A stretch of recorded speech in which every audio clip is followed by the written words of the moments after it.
Assalamualaikum warahmatullahi wabarakatuh. Halo semuanya, perkenalkan nama saya Farah Azhara alias Sabrina. Saya salah satu mahasiswi Universitas Negeri Semarang. Saya dari Prodi Farmasi. Pada kesempatan kali ini, saya akan membahas mengenai perkembangan teknologi di Indonesia.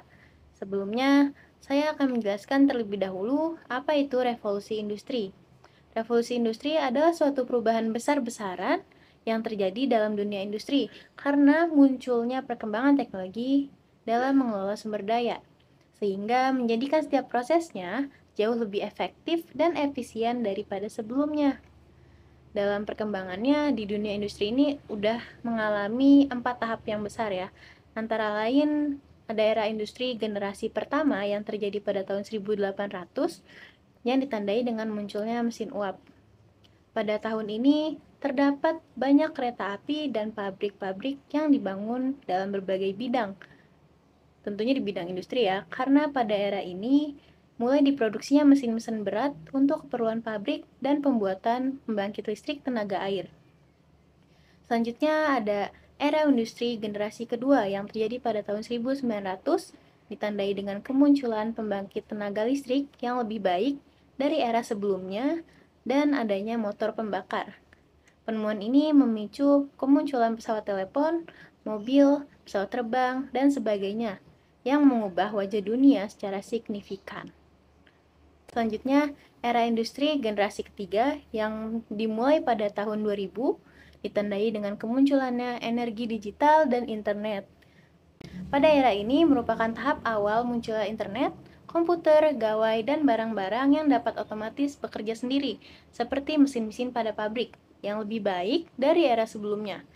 Selanjutnya, di era industri keempat, pada tahun 2010 yang ditandai dengan perkembangan teknologi dan informasi selama beberapa dekade terakhir, yang membawa dampak besar terhadap dunia industri di seluruh dunia. Pada era ini, internet dan elektronik semakin berkembang menjadi lebih baik lagi dari sebelumnya. Seperti yang kita ketahui, pada masa sekarang, Indonesia ini telah masuk ke dalam revolusi industri 4.0, yang dimana memiliki ruang lingkup, skala, dan kompleksitas yang lebih luas dibandingkan dengan revolusi industri sebelum-sebelumnya. Secara sederhana, revolusi industri 4.0 ini merupakan era industri yang memungkinkan seluruh entitas di dalamnya untuk saling berkomunikasi kapan saja, di mana saja, secara real time dengan memanfaatkan teknologi internet. Kemudian ini pun mendorong tercapainya kreasi nilai baru di dalam masyarakat. Di negara lain, revolusi industri ini telah berkembang jauh lebih pesat dibandingkan dengan di Indonesia. Semua perkembangan pada revolusi industri 4.0 ini mungkin membuat banyak orang merasa bahwa revolusi yang terjadi sudah sangat berguna, sudah cukup untuk kehidupan sekarang. Hingga akhirnya muncul nih era Society 5.0, sebuah konsep yang dihadirkan oleh Federasi Bisnis Jepang, yaitu konsep yang sudah diusulkan dalam Fifth Science and Technology Basic Plan yang dijadikan masyarakat Jepang untuk masa depan yang harus dicipta-ciptakan oleh masyarakat di Jepang itu sendiri. Singkatnya, era Society 5.0 ini bertujuan untuk mengintegrasikan ruang maya dan ruang fisik untuk lebih maksimal lagi. Integrasi tersebut juga dilakukan untuk membuat segala hal menjadi lebih mudah dan terstruktur ya tentunya. Pada era ini, teknologi berkembang dengan sangat pesat. Seperti yang kita tahu dari berita-berita, di Jepang itu sudah banyak ya pekerjaan yang tadinya dilakukan oleh manusia dan sekarang telah digantikan oleh para robot yang otomatis akan melayani para pelanggan yang datang. Dari penjelasan yang telah saya sampaikan, secara garis besar perbedaan mendasar antara industri 4.0 dan 5.0 ini adalah fakta bahwa revolusi industri 4.0 ini lebih fokus kepada aspek melakukan pekerjaan secara otomatis, sedangkan pada era society 5.0 ini lebih menekankan pada perluasan prospek kerja yang mengoptimalkan tanggung jawab jam kerja dalam menyelesaikan pekerjaannya. Nah, jadi keduanya ini sama-sama bertujuan untuk mensejahterakan kehidupan manusia, tapi dengan pendekatan yang berbeda, dengan cara yang berbeda. Nah, berhubung saya salah satu medical student di Universitas Negeri Semarang, saya akan membahas mengenai dampak positif teknologi di bidang kesehatan yang terjadi selama ini bagi kehidupan masyarakat. Yang pertama ada akses layanan kesehatan. Teknologi yang sekarang berkembang mampu memberikan kemudahan bagi para pasien. terutama dalam mengakses informasi dan pelayanan kesehatan. Hanya dengan ponsel maupun komputer, di mana saja maupun kapanpun, pasien ini dapat mengakses berbagai macam informasi kesehatan di internet ya tentunya. Banyak layanan kesehatan juga hadir secara online, sehingga mampu nih memberikan kemudahan bagi para pasien mendapatkan pelayanan kesehatan. Pasien dapat mengakses informasi, layanan konsultan dengan dokter, hingga membeli obat secara online. Jadi hal tersebut tentunya dapat menghemat waktu pasien ya. Dengan kemudahan itu diharapkan para pasien ini lebih peduli terhadap kesehatannya masing-masing dan mungkin kepada orang lain juga, kerabat, keluarga maupun orang-orang terdekatnya. Selanjutnya yang kedua ini ada mempersingkat waktu tunggu pasien. Kita juga tahu kan pasti kalau di rumah sakit atau di klinik pun kita pasti mengantri dengan pasien lain dan nunggunya lumayan lama ya. Hampir semua pusat layanan kesehatan yang sekarang beroperasi kini tuh memanfaatkan kecanggihan teknologi, khususnya di kota-kota besar ya biasa kita temuin. Tujuannya ini buat memberikan pelayanan kesehatan terbaik kepada pasien. Salah satunya memanfaatkan aplikasi kesehatan online. Nah, dengan aplikasi itu, pasien ini nggak perlu lagi buat nunggu berjam-jam buat mendapatkan pemeriksaan dari dokter maupun tenaga medis lainnya.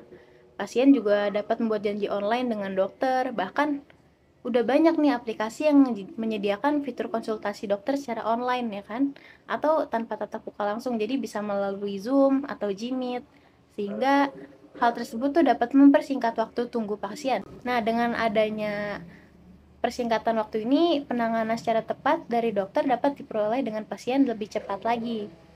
Selanjutnya di sini ada yang ketiga ya, teknologi di bidang kesehatan yang dapat membantu diagnosa para dokter. Pada zaman sekarang, alat kedokteran makin canggih dan akan lebih membantu dokter dalam mendiagnosa penyakit pasien. Contohnya yang sering kita lihat nih, dokter kan suka menggunakan stetoskop ya untuk mendeteksi jantung dari pasien. Dan seperti pada kanker yang masih jinak yang biasanya kanker itu kan sulit dideteksi ya kalau masih tahap awal. Jadi dokter juga kurang yakin nih biasanya ini kanker atau cuma memang masalah pada kulit yang dapat diselesaikan dengan salep ataupun sejenisnya. Jika terdapat kelainan kan kalau menggunakan alat kecanggihan, tentunya dokter dapat mengetahuinya dengan lebih mudah dan dengan cepat gitu ya. Selanjutnya, dokter juga dapat mendiagnosis atau mendiagnosa maksud saya penyakit yang dialami oleh pasien itu lebih akurat lagi. Nah, penyakit apa dan penanganannya seperti apa yang diperlukan oleh pasien. Jadi dokter dan farmasi ini juga dapat memberikan resep obat ataupun obat secara tepat dan dapat menyembuhkan pasien ini lebih cepat gitu loh ya. Nah, selanjutnya yang keempat ada penyimpanan data pasien menjadi lebih mudah dan lebih aman. Tentunya dengan teknologi ini pasti semuanya akan berjalan lebih gampang lah ya untuk menyimpan data-data. Nah, kan setiap harinya pastinya tuh ada banyak pasien yang datang buat berobat entah ke klinik, ke rumah sakit, puskesmas maksud saya. Tentunya bagi para staf ini akan merasa sulit ya kalau semua data pasien tuh mesti direkap secara manual. Nah, dengan perkembangan teknologi ini memberikan kemudahan dalam menyimpan data-data pasien tuh untuk para staf-staf dari tenaga kesehatan. Data pasien pun bisa tersimpan lebih rapi dan keamanannya juga terjaga dengan lebih baik. Petugas medis pun juga lebih mudah mencari maupun menyimpan data itu kembali dari para pasiennya ya. Selanjutnya yang kelima ini ada mencegah penularan penyakit yang menjadi manfaat teknologi di bidang kesehatan. Selain untuk pasien dan tenaga medis, teknologi ini juga dapat mencegah penularan penyakit. Contohnya seperti tahun lalu ya, pandemi COVID-19. Dengan menggunakan aplikasi peduli lindungi ini, masyarakat juga dapat mengetahui status kesehatannya masing-masing. Nah, selain itu juga, karena adanya informasi tentang klasifikasi daerah yang terjangkit COVID-19, kan di berita juga banyak tuh mana nih yang masih tinggi penyebarannya, mana yang udah sedikit. Nah, masyarakat juga jadi lebih mudah untuk menghindari daerah mana aja sih yang intensitas penyakitnya ini lebih tinggi. Penularan penyakit pun dari masyarakat juga akan lebih mudah dicegah gitu ya. Jadi protokol kesehatan tidak hanya disampaikan oleh pemerintah saja, jadi masyarakat juga harus sadar diri dengan kondisi kesehatan masing-masing dan dibantu oleh aplikasi-aplikasi yang mendukung ini. Setelah saya sebutkan dampak positifnya, kita jadi semakin mengerti ya bahwa kegiatan masyarakat akan terasa lebih mudah dan lebih cepat nih dengan berbagai macam teknologi di bidang kesehatan maupun di bidang lainnya. Karena dengan adanya teknologi ini, para Kalau di kesehatan, para tenaga medis nih jadi mampu menyelamatkan nyawa manusia, menyembuhkan pasien, serta meningkatkan kualitas hidup manusia dengan lebih mudah lagi. Jadi yang diuntungkan juga bukan hanya pasien saja. Dari tenaga kesehatan pun juga mereka merasa diuntungkan dengan adanya teknologi ini. Begitupun di bidang-bidang lainnya. Pasti akan merasakan banyak keuntungan yang didapatkan dari perkembangan teknologi ini. Nah, demikian yang dapat saya sampaikan. Mohon maaf karena mungkin pasti masih banyak kekurangan yang saya sampaikan dari video ini. Nah, terima kasih juga atas waktunya karena telah menonton video ini hingga selesai. Wassalamualaikum warahmatullahi wabarakatuh. Dadah.